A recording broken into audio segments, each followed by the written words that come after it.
Salaspilī dzīvojis un strādājis ilgi.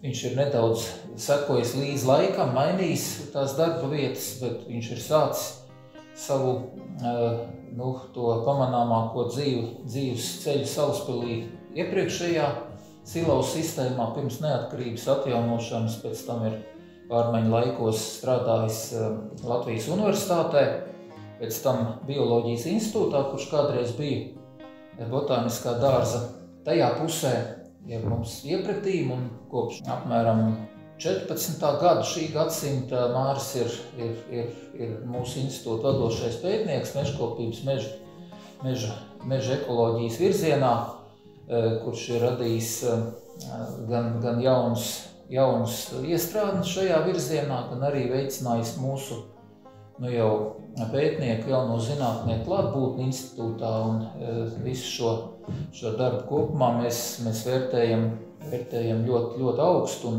šķiet šī ir trešā nominācija, kurai esam Māri izvirzījuši kā institūcija. Viņam ir gan ieguldījums meža nozarē atzīmēts ar zelta čiekuru, gan arī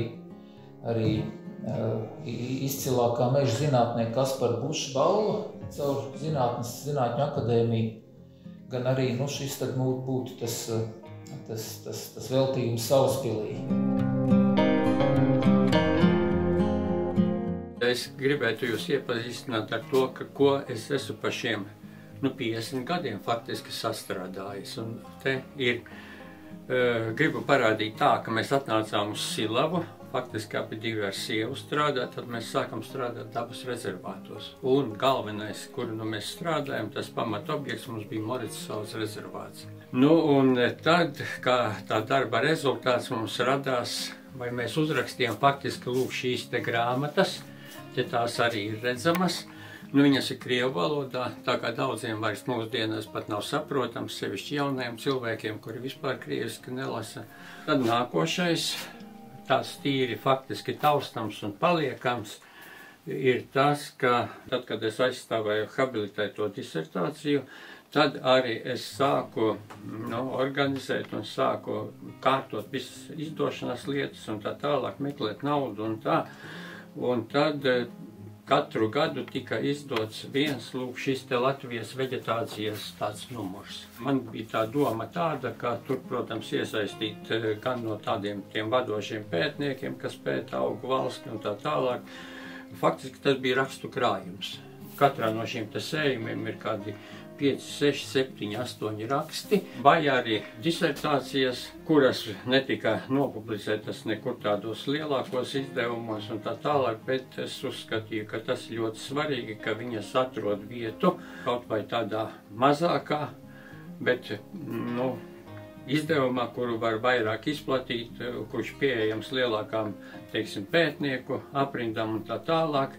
Un šāda te Latvijas veģetācijas izdošana, tātad rakstu savākšana, izdošana notiek līdz pat šai dienai. Ir iznākuši pašlaik 32 izdevumi. Šogad esam sagatavojuši jau ir 33. numuru. Un trešais darbs, ko es vēl gribētu pieskarties, ir šis te Latvijas kokaugu atlants. Faktiski es patiesībā sakot neesmu dendrologs. Es jau tā agrāk esmu teicis, ka esmu geogrāfs un tā tālāk, bet šī te ideja izdot šādu te darbu un faktiski viņu tīri fiziski noorganizēt, protams, piesaistot galvenokārt botaniskā dārza speciālistus un tā tālāk, tā ideja faktiski ir mana, un es esmu ļoti par to priecīgs un ļoti gandarīts par šo te izdevumu. Te ir apmēram 1300 augu sugas. Mums Latvijā, kā zināms, vietējās sugas ir tikai kādas 100, vai ne?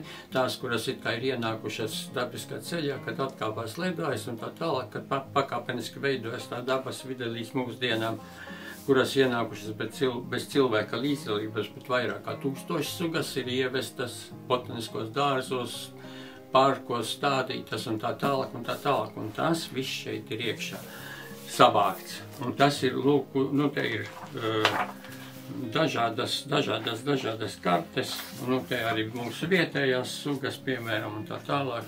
Šādā te veida, šāds izdevums. Nu, un es uzskatu, ka tas ir tādā ziņā vērtīgs, ka, lūk, tas iznāca 2009. gadā. Nu, labi, lai paiet 50 gadi.